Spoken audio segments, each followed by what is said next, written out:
नमस्कार दोस्तों, बात कर लेते हैं दिन भर की सारी बड़ी खबरों की, जहां सबसे पहले आपको बताएंगे कश्मीर का नाम बदलने की बड़ी तैयारी। जी हां, अमित शाह जी ने नए नाम का कर दिया खुलासा। दोस्तों बताएंगे क्या नाम चेंज होने जा रहा है कश्मीर का या नहीं, तो वही बताएंगे ईरान ने आखिर भारत से लगाई कौन सी गुहार, क्या चाबहार वाले दोस्त की मदद करेगी मोदी सरकार। बताएंगे भारत के आगे क्यों गिड़गिड़ा रहा है ईरान, मजबूरी है या फिर कोई नई चाल है उसकी। तो वही ग्वादर बंदरगाह चीन का नहीं है। जी हां, पाकिस्तान क्या जिनपिंग को आंख दिखा रहा है या फिर भारत को साधने की है कोशिश। ड्रैगन के नेवल बेस प्लान को एक बहुत बड़ा झटका पाकिस्तान ने दे दिया। दोस्तों आखिर कैसे पाकिस्तान चीन को झटका दे सकता है, ये बात विस्तार से आपको बताएंगे। तो वहीं चीन से एक और नए वायरस का हुआ जन्म। दोस्तों मचाया हाहाकार, अब तक 170 लोगों की मौत, लग गया आपातकाल। दोस्तों अस्पतालों से शमशान तक का अलर्ट। सबसे पहले आपको बताने वाले हैं क्या दुनिया में फिर आने वाली है एक और महामारी, सारी जानकारियां विस्तार से बताएंगे। बस आप वीडियो के लास्ट तक बने रहिएगा। और खबरों में आगे बढ़ने से पहले अपने देश भारत का निरंतर समर्थन करते हैं तो इस वीडियो को लाइक करके, चैनल को सब्सक्राइब करके, बेल आइकन दबा के कमेंट में जय हिंद अवश्य कह दीजिएगा। तो अब बात कर लेते हैं पहली और सबसे बड़ी खबर की, जहां कश्मीर का नाम बदलने की तैयारी में मोदी सरकार। अमित शाह जी ने किया नए नाम का खुलासा। जी हां, केंद्रीय गृह मंत्री अमित शाह जी ने गुरुवार को JNK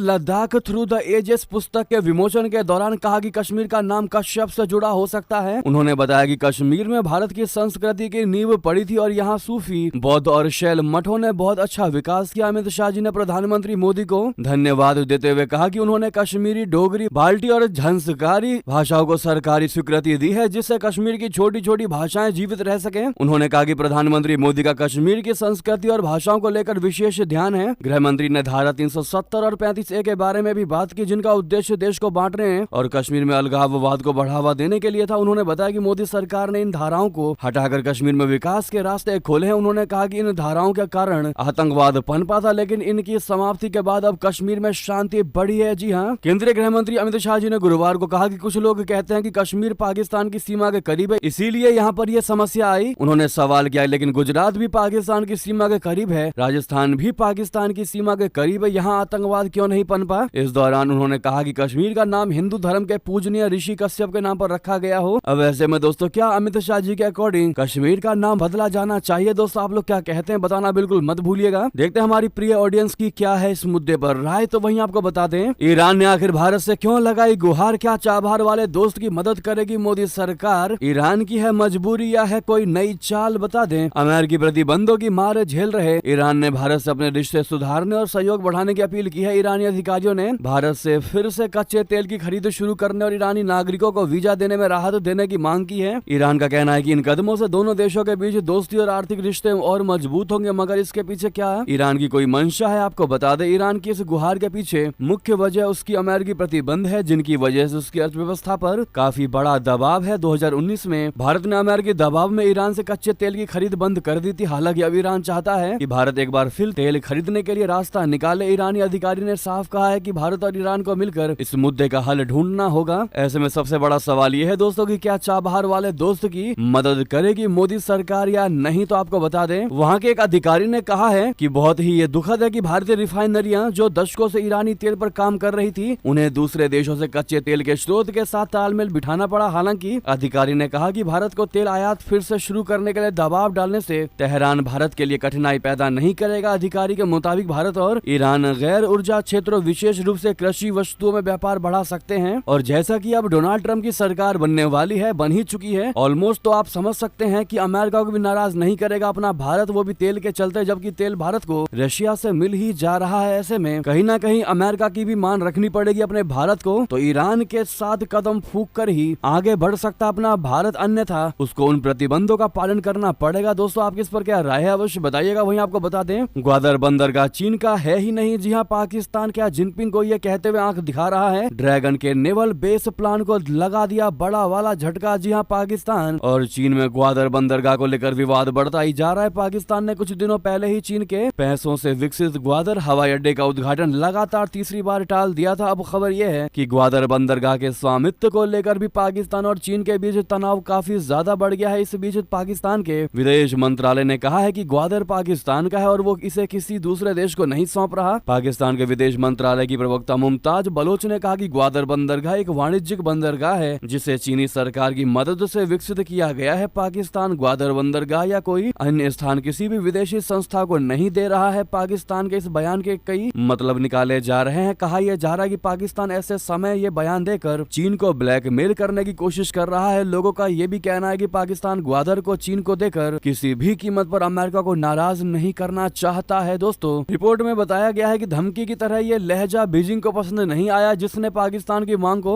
पूरी तरीके से खारिज कर दिया और इस्लामाबाद की चौंकाने वाली दुस्साहस के कारण भविष्य की वार्ता को अनिश्चित काल के लिए स्थगित करने का फैसला किया। यानी कि चीन के साथ कूटनीतिक और सैन्य वार्ता का टूटना पाकिस्तान के लिए अच्छा संकेत नहीं है, क्योंकि नकदी की कमी से जूझ रहा इस्लामाबाद बीजिंग से आर्थिक राहत पैकेज पर बहुत अधिक निर्भर है। चीन लंबे समय से पाकिस्तान की सेना के लिए एक बड़ा रक्षक रहा है, जो उसे अधिकांश हथियार और गोला बारूद मुहैया कराता है और ऐसे में अब चाइना के साथ ही गेम खेलने की कोशिश कर रहा है पाकिस्तान। शायद पाकिस्तान को अंदाजा नहीं है कि चाइना के साथ उसका पंगा उसे ही भारी पड़ सकता है। दोस्तों, कर्ज के तले पाकिस्तान को ऐसा अपने वश में कर लिया है चाइना ने कि किसी भी कूटनीतिक चाल अब चीन के आगे नहीं चलने वाली पाकिस्तान की। वहीं आपको बता दें, आखिर भारत आने को क्यों बेताब है पड़ोसी देश के लड़के इंडियन आर्मी में होना चाहते हैं। भर्ती लड़कों की क्या है कहानी दोस्तों, उन्हीं की जुबानी आपको बता दें। भारत के हर युवा का इंडियन आर्मी में भर्ती होने का सपना होता है। आज भी देश के दूर दराज गाँव में युवा सेना में जाने के लिए सुबह शाम तैयारी करते हैं, लेकिन ये कहानी भारत के युवाओं की नहीं है। ये कहानी पड़ोसी देश की है, जहाँ युवा इंडियन आर्मी में भर्ती होने की तैयारी कर रहे हैं। पड़ोसी देश के इन लड़ाकों की कहानी नई नहीं है। इंडियन आर्मी में उनका पुराना इतिहास रहा है। हम बात कर रहे हैं नेपाल के गोरखा लड़ाकों की। दोस्तों, अल जजीरा की रिपोर्ट के मुताबिक पश्चिमी नेपाल के शहर पोखरा के एक खूबसूरत खेल के मैदान में नवंबर के आखिर में करीब 60 युवा जंपिंग करके ठंडी हवा में हर रोज सुबह हुंकार भरते हैं। इन युवाओं के ट्रेनर उन्हें गोरखा भर्ती कार्यक्रम के अगले दौर के लिए ट्रेन कर रहे हैं। इसके तहत उन्हें ब्रिटिश सेना या सिंगापुर पुलिस बल में भी भर्ती किया जाएगा। ऐसे में जब रिपोर्ट में उनसे पूछा गया दोस्तों, तो उन लड़कों ने कहा कि ब्रिटिश सेना में प्रशिक्षण लेने से पहले मेरा सपना भारतीय सेना में शामिल होने का था। बहुत से गोरखा भारत में सेवा कर चुके हैं और मैं अपने पूर्वजों की विरासत को बनाए रखना चाहता हूं, इसीलिए मैं सबसे पहले भारतीय सेना में शामिल होना चाहता हूं। ऐसा ही एक बंदे ने नहीं दोस्तों, काफी बंदों ने अल जजीरा से बात में ये सेम बातें कही है। यानी कि सारे के सारे नेपाली मोस्टली लड़के गोरखा के तहत भारत सेनाओं में शामिल होना चाहते हैं, इंडियन आर्मी में शामिल होना चाहते हैं। बहरहाल देखना ये होगा कि इस नए साल के अवसर पर क्या मोदी सरकार सेना को लेकर फिर नया कोई बदलाव करती है, क्या इन गोरखाओं को भारतीय सेना में शामिल करती है या नहीं, ये देखने वाली बात रहेगी। बहरहाल आपसे अगर हम सवाल पूछे ये कि क्या इन गोरखाओं को फिर से भारतीय सेना में शामिल किया जाना चाहिए, दोस्तों तो आपका क्या जवाब होगा कमेंट में अवश्य बताइएगा। तो वहीं अगली खबर बता दें, अमेरिका में न्यू ऑरलियंस में हुए उस आतंकी हमले को देखकर प्रधानमंत्री मोदी जी ने कड़े शब्दों में की निंदा कह दिया। अमेरिका में आतंकी हमला कायराना हरकत है। जी हाँ, अमेरिका के न्यू ऑरलियंस में हुए भीषण आतंकी हमले को लेकर प्रधानमंत्री नरेंद्र मोदी जी ने कड़ा विरोध जताया। उन्होंने सोशल मीडिया प्लेटफॉर्म एक्स पर पोस्ट करके इस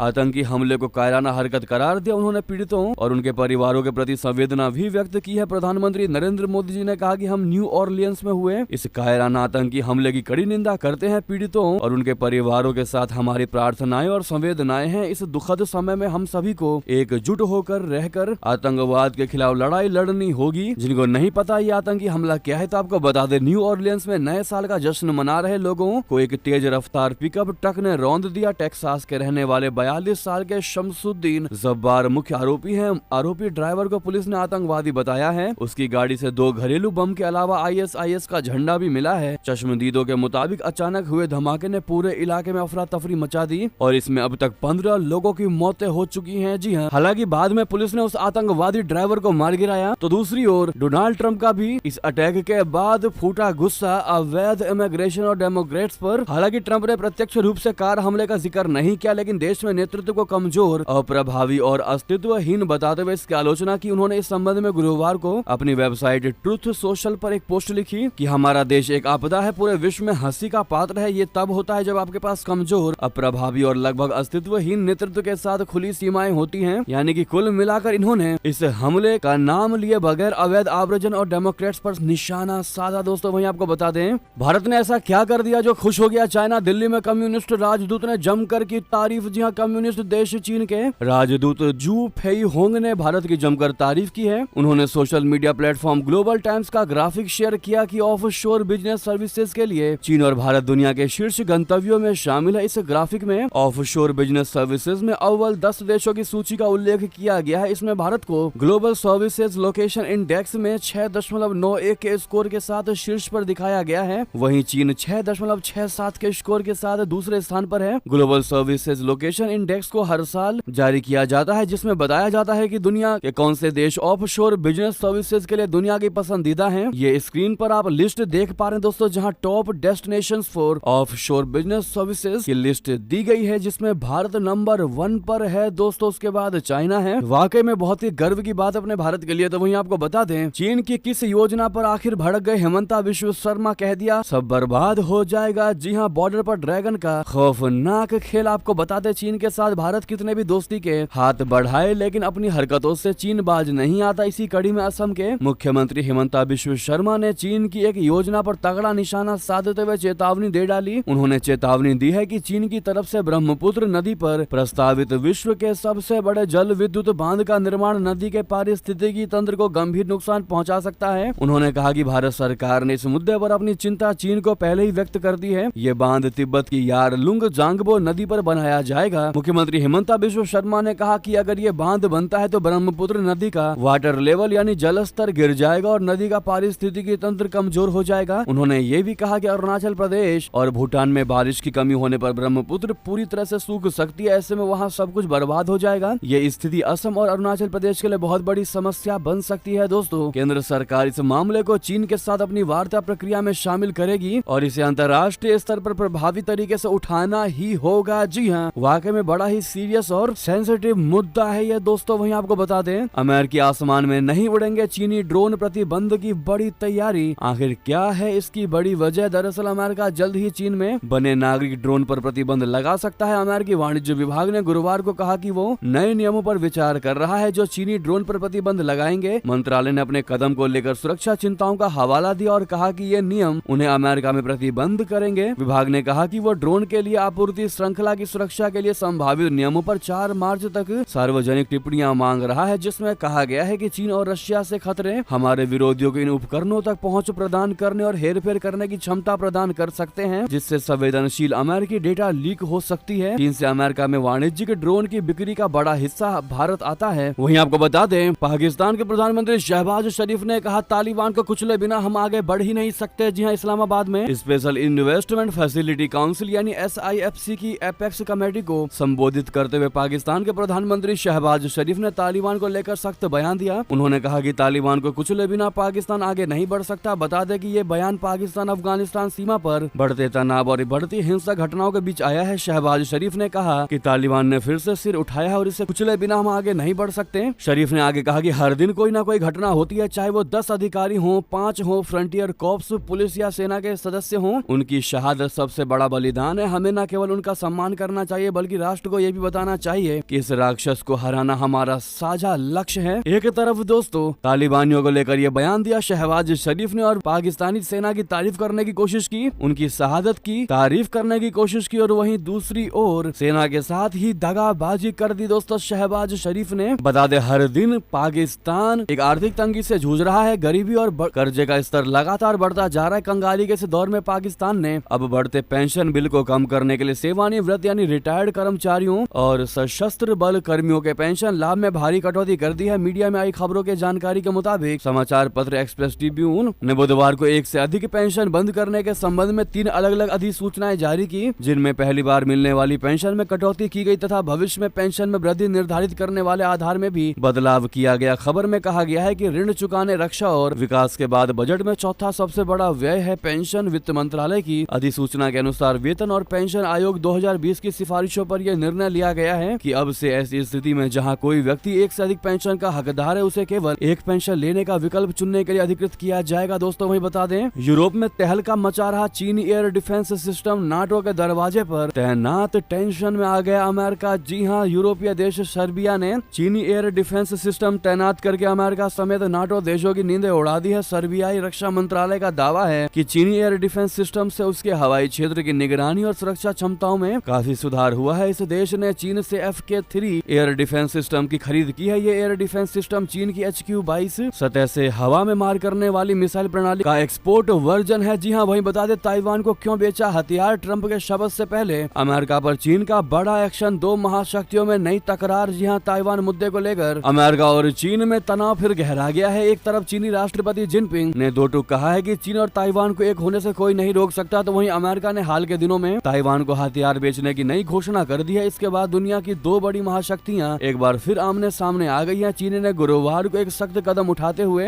अमेरिका की 28 रक्षा कंपनियों पर प्रतिबंध लगा दिया है। दोस्तों, चीन ने ये कदम तब उठाया है जब 2 हफ्ते बाद नवनिर्वाचित राष्ट्रपति डोनाल्ड ट्रंप शपथ ग्रहण करने वाले हैं। माना यह जा रहा है कि ट्रंप के आने के बाद दोनों महाशक्तियों के बीच व्यापार युद्ध और गहरा हो सकता है, क्योंकि ट्रंप अगले अपने चुनाव अभियानों में चीन पर भारी टैक्स लगाने का ऐलान कर चुके हैं। साउथ चाइना मॉर्निंग पोस्ट की रिपोर्ट के मुताबिक हालिया कदम में चीन ने जिन अमेरिकी रक्षा कंपनियों पर दोहरे उपयोग वाले निर्यात पर प्रतिबंध लगाया है, उनमें मशहूर कंपनी लॉकहीड मार्टिन कॉर्पोरेशन और रेथियोन मिसाइल्स एंड डिफेंस भी शामिल है। वहीं बता दें, यूएनएससी में पाकिस्तान का कार्यकाल हुआ शुरू। चीन के साथ गठजोड़ बनाकर भारत को घेरने की होगी अब कोशिश, बढ़ेगी दिल्ली की टेंशन। जी हां, संयुक्त राष्ट्र परिषद के कई सदस्य नए साल यानी 1 जनवरी 2025 से बदल गए। परिषद में 2 साल के कार्यकाल के लिए नए गैर अस्थायी सदस्यों की एंट्री हुई है। इन सदस्यों में एक पाकिस्तान भी है। इस एंट्री ने खास तौर से भारत का ध्यान खींचा है। पाकिस्तान के यूएनएससी के इतिहास और भारत से रिश्ते में तनाव को देखते हुए ये नई दिल्ली की परेशानी को बढ़ा सकता है। ये इसलिए भी अहम है क्योंकि ये बांग्लादेश, म्यांमार, अफगानिस्तान जैसे कई एशियाई देश अस्थिरता से गुजर रहे हैं। इसका फायदा पाकिस्तान अपने भारत विरोधी एजेंडे के लिए उठा सकता है। दोस्तों, पाकिस्तान के यूएनएससी में शामिल होने से भारत ही नहीं, दक्षिण एशिया के कई देशों की चिंता बढ़ सकती है। वहीं आपको बता दें, चीन में नए वायरस ने मचा दिया हाहाकार। अब तक 170 लोगों की मौत। क्या दुनिया में आने वाली है एक और महामारी कोरोना के बाद? बता दें, क्या आपको कोरोना वायरस याद है? जिस तरह से पूरी दुनिया में तबाही मची थी, हर देश की सांसें थम गई थी, लाखों लोग मारे गए थे। चीन की एक गलती ने पूरी दुनिया को बहुत बड़े संकट में डाल दिया था। अब चीन में एक बार फिर नया वायरस आतंक फैला रहा है। चीन के अस्पतालों में लंबी लंबी लाइनें लगी हैं, हर चेहरे पर मास्क लौट आया है। इतना ही नहीं, चीन एक बार फिर इसे दुनिया की नजरों से छिपाए रखना चाहता है, जैसा उसने कोरोना को लेकर भी किया था। सवाल यह है कि क्या फिर से दुनिया को कोई नई महामारी देने वाला है? चाइना 2025 की शुरुआत के बाद से अस्पतालों में संक्रमण के मामले तेजी से बढ़ रहे हैं, जिससे स्वास्थ्य आपात की स्थिति बन गई है। इस बार ह्यूमन मेटान्यूमो वायरस यानी HMPV के बढ़ते मामलों ने चिंता बढ़ा दी है। दोस्तों, सरकारी और वैज्ञानिक एजेंसियों की रिपोर्ट के मुताबिक वायरस से अब तक चीन में 170 लोगों की मौत हो चुकी है, जबकि 18 देशों में इसके 7,834 मामले दर्ज किए गए हैं। यहाँ तक कि WHO ने इसको वैश्विक आपातकाल घोषित कर दिया है। WHO के महानिदेशक टेड्रोस एड्नोम घेब्रेयेसस ने जिनेवा में प्रेस कॉन्फ्रेंस के दौरान कह दिया है कि ये वायरस तेजी से फैल रहा है और इस स्थिति को नियंत्रण में लाने के लिए तत्काल कदम उठाने की आवश्यकता है। उन्होंने बताया कि चीन ने पहली बार 31 दिसंबर 2019 को स्वास्थ्य आपातकाल की घोषणा की थी। दोस्तों, ये बहुत बड़ी खबर है जो हर किसी को चौंका रहा है, जो आपको हमने बताया है। वहीं आपको बता दें, प्रधानमंत्री मोदी जी की तरफ से चढ़ाएंगे चादर। जी हाँ, केंद्रीय मंत्री किरेन रिजिजू 4 जनवरी को जाएंगे अजमेर शरीफ दरगाह। जी हाँ, राजस्थान के अजमेर में आयोजित होने वाला ख्वाजा गरीब नवाज के 813वें उर्स के अवसर पर प्रधानमंत्री मोदी 4 जनवरी को चादर भेजेंगे। केंद्रीय अल्पसंख्यक मामलों के मंत्री किरेन रिजिजू उनकी तरफ से चादर लेकर अजमेर स्थित दरगाह जाएंगे। ये चादर प्रधानमंत्री मोदी जी एक दिन पहले दिल्ली में दरगाह से जुड़े विभिन्न पक्षों को सौंपेंगे और इसके लिए एक प्रतिनिधि मंडल अजमेर से दिल्ली जाएगा। अल्पसंख्यक मामलों के मंत्रालय ने इस आयोजन के लिए तैयारियां शुरू कर दी हैं। दरगाह कमेटी, दरगाह दीवान, अंजुमन सैयद जादगान जैसे संगठनों से भी नाम मांगे गए हैं। वहीं बता दें, यूरोप के 7वें देश ने भी बुर्का पर लगा दिया सख्त बैन। कानून तोड़ने पर लगेगा मोटा जुर्माना, छिड़ गया विवाद। जी हाँ, स्विट्जरलैंड ने 1 जनवरी 2025 से सार्वजनिक स्थानों पर बुर्का, हिजाब या किसी भी तरीके से चेहरा पूरी तरह ढकने पर प्रतिबंध लागू कर दिया है। इस नए कानून के तहत नियम तोड़ने वालों पर 1000 स्विस फ्रैंक यानी करीब 96,000 तक का जुर्माना लगाया जाएगा। इस कानून के लागू होने के साथ ही स्विट्जरलैंड ऐसा कानून बनाने वाला यूरोप का 7वां देश बन गया है। इससे पहले France, Belgium, Austria, Denmark, Bulgaria और नीदरलैंड भी इसी तरह के कानून लागू कर चुके हैं। वहीं बता दें, बीजेपी ने प्रदेश अध्यक्षों के चुनाव के लिए नियुक्त किया अधिकारी मनोहर लाल को बिहार का जिम्मा। बता दें पूरी लिस्ट क्या है। दिल्ली ने प्रदेश अध्यक्ष और राष्ट्रीय परिषद सदस्य चुनाव के लिए चुनाव अधिकारियों के नाम की घोषणा की है। केंद्रीय मंत्री भूपेंद्र यादव को गुजरात, केंद्रीय मंत्री शिवराज सिंह चौहान को कर्नाटक, केंद्रीय मंत्री पीयूष गोयल को उत्तर प्रदेश, केंद्रीय मंत्री मनोहर लाल खट्टर को बिहार, धर्मेंद्र प्रधान को मध्य प्रदेश के लिए चुनाव अधिकारी नियुक्त किया गया है। दोस्तों, वहीं बता दें, दिल्ली चुनाव की उल्टी गिनती हुई शुरू। अगले हफ्ते हो सकता है चुनाव कार्यक्रम की घोषणा। जी हां, दिल्ली विधानसभा चुनाव का इंतजार खत्म होने वाला है, क्योंकि चुनाव आयोग अगले हफ्ते चुनाव कार्यक्रम की घोषणा कर सकते हैं। इस संबंध में निर्वाचन आयोग सोमवार को एक प्रेस कॉन्फ्रेंस आयोजित कर सकता है। सूत्रों के मुताबिक दिल्ली विधानसभा चुनाव 12 से 14 फरवरी के बीच हो सकते हैं और परिणाम 17 फरवरी तक घोषित किए जा सकते हैं। मुख्य चुनाव आयुक्त 18 फरवरी को अपने कार्यकाल के अंतर्गत रिटायर हो रहे हैं, जबकि दिल्ली विधानसभा का कार्यकाल 23 फरवरी को समाप्त हो जाएगा। दोस्तों वही बता दें, नौकरशाही में सबसे बड़ा उलटफेर, देर रात 46 IAS अधिकारियों के ट्रांसफर, संजय प्रसाद की गृह विभाग में वापसी। जी हाँ, योगी सरकार का बड़ा फैसला। दोस्तों गुरुवार की देर रात 46 IAS अफसरों के तबादले किए गए हैं। उच्च स्तर पर अधिकारियों के दायित्वों में बड़ा बदलाव भी किया गया है। अपर मुख्य सचिव दीपक कुमार से गृह का कार्यभार वापस लेकर एक बार फिर से प्रमुख सचिव संजय प्रसाद को दिया गया। संजय प्रसाद से गृह विभाग का दायित्व चुनाव के दौरान आयोग के निर्देश पर वापस ले लिया गया था। तभी से ये माना जा रहा था कि उन्हें कभी भी ये चार्ज फिर से दिया जा सकता है। बाकी पूरी लिस्ट आप स्क्रीन पर देख ही पा रहे हैं। वैसे दोस्तों ये थे अब तक की सारी बड़ी खबरें। आपको खबर कैसी लगी कमेंट में बताना बिल्कुल मत भूलिएगा, और इस वीडियो को लाइक करके चैनल को सब्सक्राइब करके बेल आइकन दबा के जय हिंद अवश्य कह दीजिएगा कमेंट में, और इस वीडियो को दोस्तों में, भाइयों में, साथियों में, रिश्तेदारों में शेयर करना बिल्कुल मत भूलिएगा। मिलते अगली खबर में। बहुत बहुत धन्यवाद। जय हिंद, जय भारत।